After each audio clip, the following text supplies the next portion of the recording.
Alam mo, sa totoo lang, kung kawatan ako, hindi ako abot na pagka-presidente.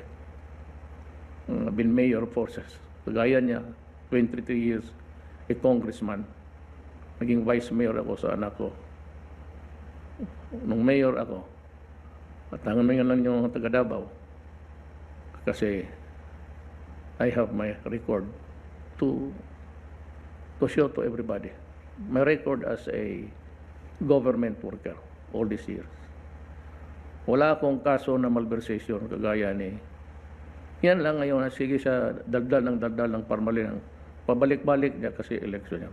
Alam kasi niya, iyon ang issue na dadalhin ko sa plataforma, sa stage, pag ako ang nagsalita.